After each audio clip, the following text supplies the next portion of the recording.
Hello મિત્રો નમસ્કાર। શા માટે કોળી ઠાકોર સમાજ છે એ મુખ્યમંત્રીની માંગ કરી રહ્યો છે? શું અગાઉ આ સમાજમાંથી કોઈ મુખ્યમંત્રી બન્યું છે કે કેમ? કે શું અગાઉ આ સમાજમાંથી ગુજરાત સરકારના ઉચ્ચ હોદ્દાઓ પર ગૃહ મંત્રાલય હોય, ડેપ્યુટી મુખ્યમંત્રી હોય કે મુખ્યમંત્રી હોય, નાણાં મંત્રાલય હોય, એવા મંત્રીમંડળના ઉચ્ચ સ્થાન પણ આ સમાજને પ્રાધાન્ય અગાઉ આપવામાં આવ્યું છે કે કેમ? અને શા માટે આ સમાજ ઉગ્ર માંગ અત્યારે કરી રહ્યો છે? એમાં સૌરાષ્ટ્રનો કોળી સમાજ હોય તો પણ ભલે, અને સાથે સૌરાષ્ટ્રમાં ચુવાળિયા કોળી ઠાકોર સમાજ પણ માંગ કરી રહ્યો છે, અને હાલ ઉત્તર ગુજરાતમાંથી પણ ઠાકોર સમાજ કરી રહ્યો છે। આ દરેક સમાજ છે એક જ છે, કોળી ઠાકોર સમાજમાં આવે છે, જેનું ગુજરાત સરકારમાં કોળી ઠાકોર નિગમ પણ ચાલે છે। જે રીતે આ સમાજ દાવો કરી રહ્યો છે કે અમારી 35 થી 40% વસ્તી છે, તે શું એ હકીકતમાં એટલી વસ્તી છે કે કેમ? અને આ સમાજ પાસે કેટલા ધારાસભ્યો હાલમાં છે? તો દરેક વાત પર વિગતે ચર્ચા કરવી છે કે આ સમાજ જે માંગણી સરકાર સામે કરી રહી છે તે યોગ્ય છે કે કેમ? અગાઉ ગુજરાત સરકારમાં આ સમાજમાંથી કોઈ ઉચ્ચ હોદ્દા પર રહ્યા છે કે કેમ? કોઈ મુખ્યમંત્રી રહ્યા છે કે કેમ? આ દરેક વાતની ચર્ચા આજના વિડીયોમાં કરવી છે। અમારી ચેનલમાં ભારતમાં અને ગુજરાતમાં જે બી ઘટનાઓ ઘટતી હોય છે તેને સરળ ભાષામાં સમજાવતા હોઈએ છીએ। આવા ને આવા વિડીયો જોવા માટે અમારી ચેનલને તમે સબસ્ક્રાઇબ કરી શકો છો। બાજુનું બેલ આઇકન છે તેને ઓલ સિલેક્ટ કરો, જેથી કરી અમારો વિડીયો અપલોડ થાય તરત જ તમને નોટિફિકેશન મળી જાય। વિડીયોની શરૂઆત કરીએ। પૂરા ગુજરાતમાં કોળી અને ઠાકોર સમાજની વસ્તી 40 થી 42% છે એ માનવામાં આવે છે। 2011માં છેલ્લી વસ્તી ગણતરી થઈ છે ને જાતિ પ્રમાણે વસ્તી ગણતરી આપણા ભારતમાં છે થતી નથી। વિપક્ષે છે માંગણી કરી ચૂક્યા છે। બિહારમાં છે એ જાતિ પ્રમાણે વસ્તી ગણતરી નીતિશ કુમાર અને લાલુ પ્રસાદના દીકરા એ સરકારમાં સત્તા પર રહીને જાતિ પ્રમાણે વસ્તી ગણતરી છે એ કરી છે, પરંતુ ગુજરાતમાં જાતિ પ્રમાણે વસ્તી ગણતરી થઈ નથી। પરંતુ 40 થી 42% કોળી ઠાકોર સમાજની વસ્તી માનવામાં આવે છે। જ્યારથી ગુજરાતની સ્થાપના થઈ ત્યારથી આજ દિન સુધી કોળી સમાજમાંથી કોઈ મુખ્યમંત્રી છે એ ગુજરાતમાં બન્યા નથી। હા, સીડી પટેલ છે જે દક્ષિણ ગુજરાતમાંથી આવે છે, તેને જે ગૃહ મંત્રાલયમાં રહી ચૂક્યા છે। હા, ઉત્તર ગુજરાતના ઠાકોર સમાજમાંથી માધવસિંહ સોલંકી છે, જે હાલ તેના દીકરા ભરતસિંહ સોલંકી પણ કોંગ્રેસમાં છે। તેના પિતા માધવસિંહ સોલંકી છે એક વખત મુખ્યમંત્રી રહી ચૂક્યા છે, પરંતુ કોળી સમાજ ઉગ્ર માંગ વર્ષોથી કરતો આવ્યો છે।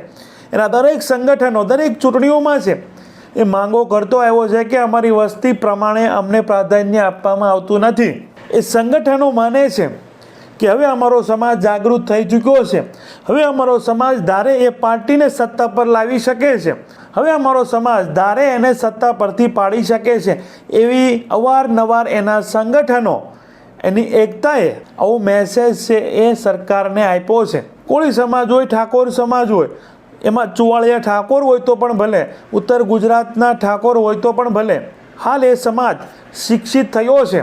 શિક્ષિત થવાથી એ સમાજમાં માંગો ઉઠી છે કે આપણા સમાજની તો પૂરા ગુજરાતમાં એટલી વસ્તી છે, અને ગુજરાત સરકાર જ માને છે કે કોળી ઠાકોર નિગમ જે બનાવવામાં આવ્યું છે કે ઉત્તર ગુજરાતના ઠાકોર સમાજ હોય, ચુવાળિયા કોળી સમાજ હોય કે તળપદા કોળી સમાજ હોય કે ગેડિયા કોળી સમાજ હોય, તે મૂળ તો કોળી ઠાકોર જ છે। તો આપણા દરેકની વસ્તી છે 42 થી 45% વસ્તી છે, છતાં આપણા સમાજને જેવું જોઈએ એવું પદ છે એ અત્યાર સુધી છે આપવામાં આવ્યું નથી। અને હાલ જે પત્ર પીએમ મોદીને લખવામાં આવ્યો છે, ભૂપતભાઈ ડાભી જે ગુજરાત સરકારમાં કોળી ઠાકોર નિગમના અધ્યક્ષ રહી ચૂક્યા છે અને હાલ વાઇસ ચેરમેન પણ છે, તેવા ભૂપતભાઈ ડાભીએ એવા કોઈ તળપદા કોળી સમાજનો ઉલ્લેખ કર્યો નથી, પરંતુ કોળી સમાજના કુંવરજીભાઈ બાવળિયાને મુખ્યમંત્રી બનાવવામાં આવે એવી અમારી માંગ છે। બાદમાં ચુવાળિયા કોળી સમાજના એ કોળી સમાજમાં જ આવે છે, ગેડિયા કોળી હોય, ચુવાળિયા કોળી હોય કે તળપદા કોળી હોય, એને પણ પત્ર લખ્યો છે કે અલ્પેશ ઠાકોર હોય, લવિંગજી ઠાકોર હોય, તેને છે એ મુખ્યમંત્રી બનાવવામાં આવે।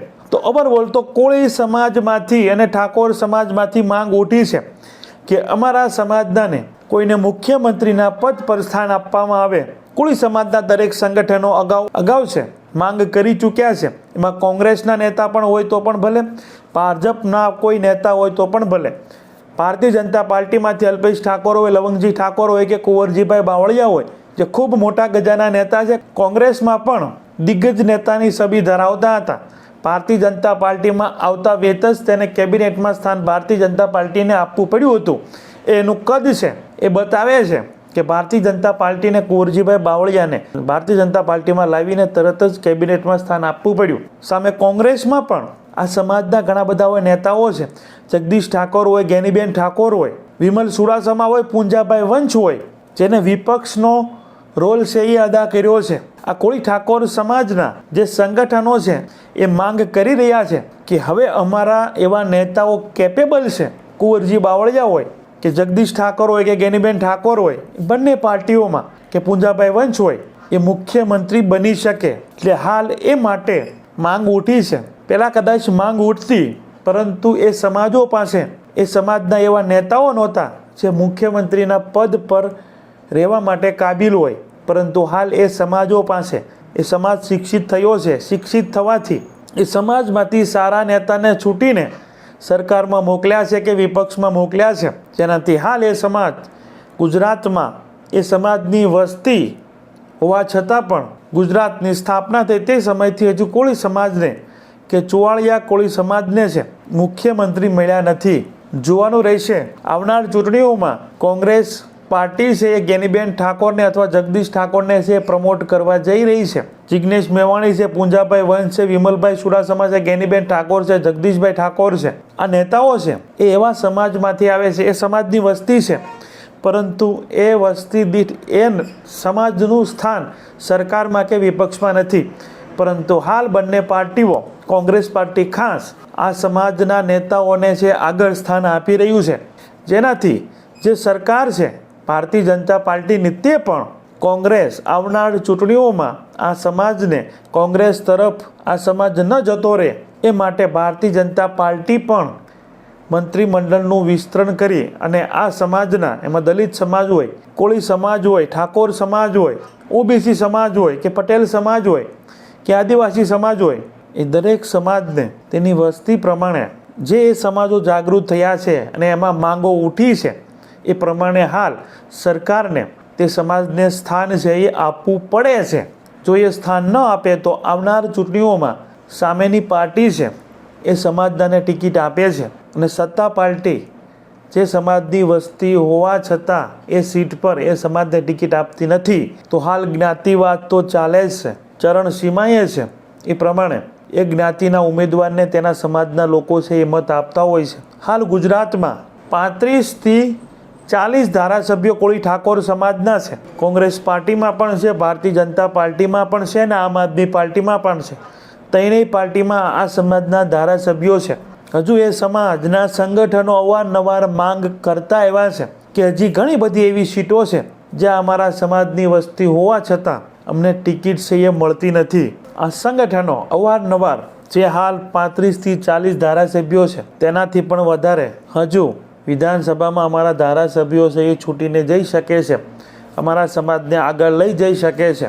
પરંતુ હજુ આ સીટો પર અમારા સમાજને અમારા વસ્તી પ્રમાણે એ સીટ પર સ્થાન મળતું નથી. જોવાનું રહેશે આ સમાજ જે કોળી ઠાકોર હોય કે દલિત સમાજ હોય કે પટેલ સમાજ હોય કે આદિવાસી સમાજ હોય, જે શિક્ષિત થાય છે, જાગૃત થાય છે અને એ સમાજ માટે છે એ માંગ ઉઠાવતો થાય છે, સરકારમાં એની વસ્તી પ્રમાણે છે એને સ્થાન કે પદ છે એ મેળવવા માટે રજૂઆત છે એના સંગઠનો છે એ કરતા હોય છે. હાલ કોળી ઠાકોર સમાજ છે એ કરી રહ્યો છે. અગાઉ પટેલ સમાજના છે ઘણા વર્ષોથી મુખ્યમંત્રી છે એ આપણે જોયા છે. તો કોળી સમાજ એવી પણ માંગણી કરતો આવ્યો છે કે પટેલ સમાજથી પણ વધારે અમારી વસ્તી છે છતાં અમારા સમાજને મુખ્યમંત્રીનું સ્થાન છે એ મળતું નથી કે ડેપ્યુટી મુખ્યમંત્રીનું પણ સ્થાન મળતું નથી. નાણાં મંત્રાલય હોય, ગૃહ મંત્રાલયથી માંડી ઉર્જા મંત્રાલયથી માંડીને જે બી ગુજરાત સરકારના મોટા સ્થાનો છે તે સ્થાન પર આ સમાજના કોઈ નેતાને મંત્રીમંડળમાં સ્થાન મળતું નથી, જેથી કરીને એ સમાજ પગભર થઈ શકતો નથી. દરેક સમાજ છે એ એકતા કરતો હોય, તેના એક લીડરને આગળ કરતો હોય, એ લીડર કોઈ પાર્ટીમાં જોડાતો હોય, એ લીડરને એ પાર્ટી ટિકિટ આપતી હોય, એ લીડર છે એ છૂટાઈને આવતો હોય, બાદમાં એ જે લોકો છે એ લોકોના પ્રશ્ન છે એ વિધાનસભામાં હોય કે જિલ્લા પંચાયતમાં છૂટાયો હોય તો જિલ્લા પંચાયતમાં છે એ સવાલો ઉઠાવતો હોય છે. તે સમાજના લોકોને ન્યાય અપાવવાના પ્રયત્ન છે એ કરતો હોય છે. તો આ રીતે આ સમાજ હવે શિક્ષિત થઈ પોતાના લીડરોને સરકારના યોગ્ય સ્થાનોમાં જગ્યા મળી શકે એવા કેપેબલ અમારા સમાજમાંથી ઘણા બધા નેતાઓ છે, તો એને એ સ્થાન છે એ આપવામાં આવે એવી માંગ છે, એ ઉઠી રહી છે. તો આ વાત પર તમારું શું કહેવું છે? શું કોળી ઠાકોર સમાજના મુખ્યમંત્રી હોવા જોઈએ કે કેમ? શું એની આ જે માંગ છે એ સરકારે માનવી જોઈએ કે કેમ? શું એ માંગ યોગ્ય છે કે કેમ? શું એ સમાજ જે પીડાય છે એ સમાજને મદદ મળી રહે એ માટે એના સમાજના નેતાઓને એવા સ્થાન પણ સરકારમાં એવું સ્થાન આપવું જોઈએ જેથી કરીને એ સમાજ છે એ સદ્ધર થઈ શકે, ગરીબીમાંથી ઉઠી શકે. પરંતુ સરકારોમાં એવું થતું નથી. જે શિક્ષિત હોય, ભણેલ ગણેલ હોય, વકીલ હોય, એને સહી ટિકિટો મળતી નથી.